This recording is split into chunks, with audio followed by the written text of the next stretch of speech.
जिस काम को करने से आपको डर लगता है उस काम को करके दिखाना ही आपके साहस को दर्शाता है।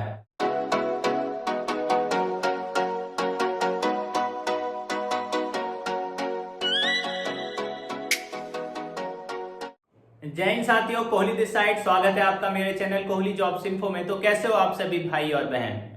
आज मेरी एक बहन जो YouTube फैमिली से बिलोंग करती है उसका कमेंट आता है, भैया मुझे पढ़ाई करते समय बहुत ज्यादा डर लगता है। मेरे मन में ये बात सताई रहती है 24 घंटे की मेरा एग्जाम जो यूपी पुलिस का एग्जाम मैं देने जा रही हूँ उसमें मुझे सफलता मिलेगी या नहीं मिलेगी। बस यही ख्याल मेरे मन में सुबह से लेकर शाम तक का चलता रहता है और जिसकी वजह से मुझे ठीक से याद नहीं हो पाता है। एक स्टूडेंट ये भी बोल रहा था, भैया जब मैं पेपर में बैठता हूँ करने बैठता हूँ तो मेरे आंखों में से आंसू लगने लग जाते हैं, हाथ हिलने लग जाते हैं, एग्जाम होता नहीं है, पेपर दिमाग से उड़ जाते हैं। वो इसलिए हैं, एक तो आप लास्ट मौके पे अपने माइंड को फ्रेश नहीं छोड़ते। एक दिन पेपर के एक दिन आपको बिल्कुल भी कुछ भी नहीं पढ़ना है।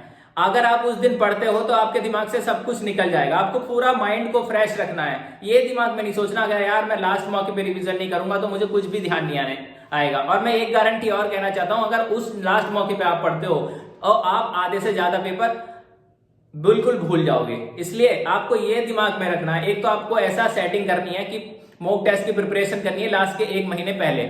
आपको वही टाइम लगाना है और OMR sheet same to same लेना है, पेपर को अटेम्प्ट करना है। पेपर को अटेम्प्ट जब भी करना है जब आपकी पूरी तैयारी हो जाए। देखिए शुरू में तो मैं भी डरता था, मुझे भी डर लगता था यार मैं प्रिपरेशन कर रहा हूँ, मुझे सफलता मिलेगी या नहीं, यार मैं पास होऊंगा नहीं, मैं इतना पढ़ रहा हूँ मैं पास होऊंगा नहीं, मैथ्स में मेरे पे क्वेश्चन नहीं हो रहे, चलो यार मैं कॉपी को रख देता हूँ, मेरा दिमाग खराब हो रहा है, मैं नहीं पढ़ रहा मैथ, मेरे पे क्वेश्चन हल नहीं हो रहे। मैं 2-3 दिन तक मैथ नहीं पढ़ी। कोई भी चीज है अगर मेरा मन नहीं करता और मेरे पे हल नहीं होता तो मैं दूर फेंक देता हूँ। फिर मैंने सोच विचार की, इस पे यार सोच विचार करना चाहिए, ऐसे तो बेड़ा गर्क हो जाएगा। तो मैंने सोच विचार किया और पता लगा यार आज आजमा ही लेते हैं, देखते हैं क्या होता है, जो होगा देखा जाएगा। मैथ्स में डर लग रहा था, मैथ्स में प्रिपरेशन करता रहा, लगातार पेन चलाता गया, नहीं हो रहा, कुछ नहीं हो रहा। जहां पर 2-3 लाइन सॉल्व होती थी वहां प्रैक्टिस करके आज 7-8 लाइनें हो जाती हैं प्रैक्टिस करते। चलिए अब हम समझते हैं डर का मतलब क्या है, डर क्यों होता है, क्यों लगता है, डर का क्या मतलब है उसके बारे में बताना चाहूंगा। डर को इंग्लिश में क्या कहते हैं? डर को इंग्लिश में फियर कहते हैं। F का मतलब फॉल्स, E का मतलब एविडेंस, A का मतलब अपियरिंग और R का मतलब रियली या रियल या रियलिटी। मतलब काल्पनिक जो घटनाएं होती हैं, काल्पनिक चीज जो अक्सर झूठी है लेकिन हम उसे सच मान लिया करते हैं। काल्पनिक चीज जो झूठी है और उसको हम सच समझ बैठते हैं और वो ही हमारे दिमाग में आती रहती है, क्या ये हो पाएगा या नहीं हो पाएगा, मैं एग्जाम दूंगा, मैं असफल हो जाऊंगा। ये 24 घंटे उसके दिमाग में चलती रहती है और यही आपके डर को आगे बढ़ाता है कि मैं ये काम करूंगा तो मेरा अपमान हो जाएगा, मैं कंपटीशन में नहीं बैठ पाऊंगा, आगे नहीं बढ़ पाऊंगा। ये डर की भावनाएं धीरे धीरे आपके शरीर में उत्पन्न होने लग जाती हैं, बढ़ने लग जाती है, आपको काबू में कर लेती है और इसी कारण आप सक्सेस नहीं पा पाते हो। आप उसी के अंदर दब जाते हो। आप कोई नया निर्णय नहीं ले पाते हो कि मैं कोई नया निर्णय लूं। आपकी सोचने की शक्ति बिल्कुल खराब हो जाती है, आप कोई भी चीज को सोच नहीं पाते। अगर लोग ये सोचने लग गए कि मैं अगर यदि सड़क पर जाऊंगा और मेरा एक्सीडेंट हो जाएगा तो वो उसको डर को ही दर्शाता है कि कोई काल्पनिक चीज है और उसको उसने सत्य मान लिया है। इसीलिए कोई व्यक्ति आगे नहीं बढ़ पाता क्योंकि डर उसके दिमाग में 24 घंटे चलता रहता है। वो ये सोचता रहता है कि लोग क्या कहेंगे, वो कोई निर्णय नहीं ले पाता ठीक सा। अगर वो निर्णय लेता है कोई सही तो उसका डर दूर भाग जाएगा। डर को दूर करने का तरीका यही है, अपने आप को वेल एजुकेटेड बनाओ, अपने आप को जो भी आपको ज्ञान नहीं है किसी चीज का उस ज्ञान को अर्जित करने की कोशिश करो। जिस चीज से डर लग रहा है उसी चीज को करो। मैं ये नहीं कह रहा कि आग में हाथ डाल दो, ऐसा वाला डर नहीं, वो वाला डर अलग है और ये वाला डर अलग है। चैनल पर न्यू है तो सब्सक्राइब कीजिए, बेल आइकन पर क्लिक कीजिए, लाइक कीजिए, कमेंट कीजिए और शेयर कीजिए। जिस दिन आपने ये ठान ली कि मेरे को डरना नहीं है, किसी चीज के बारे में नहीं सोचना है। बस जो आप याद कर रहे हो, पढ़ रहे हो, केवल उस पे फोकस करो। ना अपने घर वालों पे फोकस करो, ना वो फालतू बातें फोकस करो, केवल बुक्स और आप। बाकी पूरी दुनिया को आप भूल जाओ कि पूरी दुनिया में कोई और है। अगर आप उसको फोकस करते हुए पढ़ रहे हो तो मैं गारंटी लेता हूं आप बिल्कुल 100% सफल होंगे। आपको किसी भी चीज का डर नहीं लगता है। अगर आपको रोज के रोज कोई टोका टाकी करता है तो आप थोड़ा उनसे दूरियां बना लो, 4-5 महीने तक का।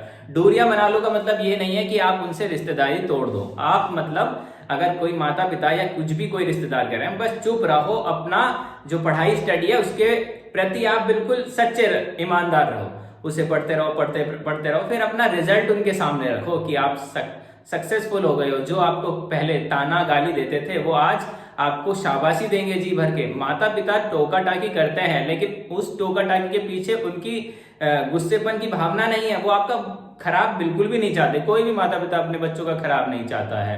उनके डांट फटकार के पीछे आपको प्रोत्साहित ही करना है, जिससे कि आप थोड़ा और प्रोत्साहित करो, अपने आप को सुधारो कि आप असफल क्यों हो रहे हो, आप क्या चीज ऐसा गलत कर रहे हो जिससे आपको सफलता नहीं मिल रही है। आप मेहनत कर रहे हो, आप 10 घंटे पढ़ रहे हो कॉपी के माध्यम से, और लेकिन आप वो ज्ञान अर्जित नहीं कर रहे हो। इसका मतलब आपका ध्यान थोड़ा इधर उधर है। तो बस वो आपको वो याद दिलाना चाहते हैं, बेटा तू गलत तैयारी कर रहा है। अपने आप पे सोच विचार कर कि आप क्यों असफल हो रहे हो। जिस टाइम आपने ये सोच लिया कि मैं असफल क्यों हो रहा हूं, तो आप असफल नहीं होने के, आप बिल्कुल 100% सफल होंगे। हर चीज आपको पता होती है, किसी और को नहीं पता होती कि आपके माइंड में क्या चल रहा है, आप कितना पढ़ रहे हो, कितना नहीं पढ़ रहे हो। आपने बोल दिया भैया मैं 10-10 घंटे पढ़ रहा हूँ, लेकिन पता लगा आप तो 10 घंटे तो पढ़ रहे हो, लेकिन 1 घंटे का कार्य आप अर्जित कर रहे हो। उस 10 घंटे में आप मोबाइल तो चला रहे हो, लेकिन मोबाइल में क्या चीज देख रहे हो उनको थोड़ी ना पता है। आप कुछ और देख रहे हो। आपको पढ़ाई से रिलेटेड टॉपिक देखना चाहिए। अगर मोबाइल पे भी आप कुछ पढ़ रहे हो तो पढ़ाई से रिलेटेड टॉपिक आपको देखना चाहिए, लेकिन आप तो कहीं और ही लगे पड़े हो।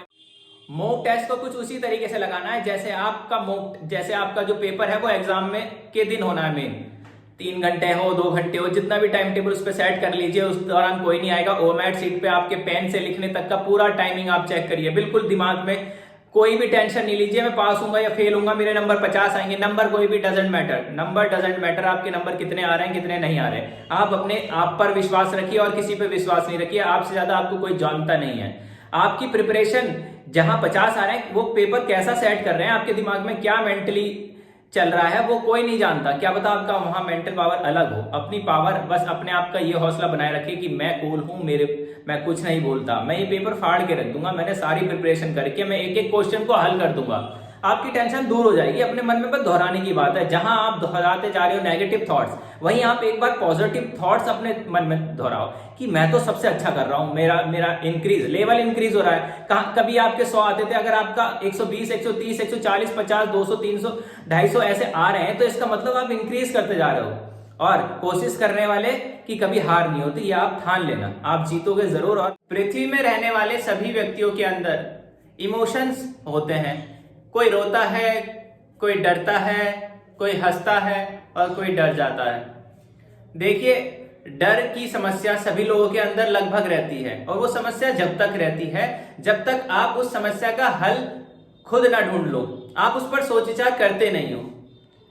हमें डर कब लगता है? हमें डर जब लगता है जब हम उस चीज के लिए प्रिपेयर नहीं होते हैं। जैसे हमें साइकिल चलानी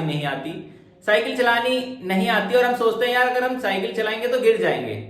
मतलब हमने एक तो अपने अंदर ऐसी विचार उत्पन्न कर लिए हैं जिससे हम खुद ब खुद डरते हैं। हम ये नहीं सोचते कि हमें प्रिपरेशन करनी चाहिए, हमें इसकी तैयारी करनी चाहिए, हमें इसकी प्रैक्टिस करनी चाहिए। Practice makes a man perfect. अगर आप प्रैक्टिस नहीं करोगे तो आपको सफलता कहीं पर भी किसी भी चीज में नहीं मिलेगी। डर को भगाने का सही तरीका यही है, जिस चीज से आपको डर लगता है उसी की प्रिपरेशन जी तोड़ तरीके से करिए। अगर आपको मैथ सॉल्व करने में डर लग रहा है, अगर आपको जीएस पढ़ने में डर लग रहा है, वो डर की वजह यही है कि आप उसका लगातार प्रयास नहीं कर रहे हैं पढ़ने में। आप मैथ्स को सॉल्व करने का प्रयास नहीं कर रहे, आप जीएस को रीड करने का प्रयास नहीं कर रहे, क्योंकि आप डर जाते हैं।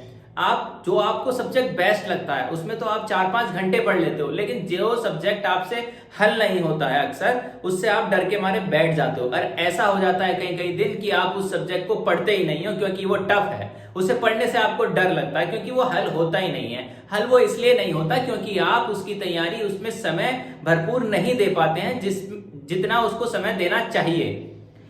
अगर आपको मैथ्स में डर है, आपको जीएस में डर है या पढ़ाई में किसी भी रिजल्ट का डर है, उसका रीजन ये है कि आपकी प्रिपरेशन नहीं है।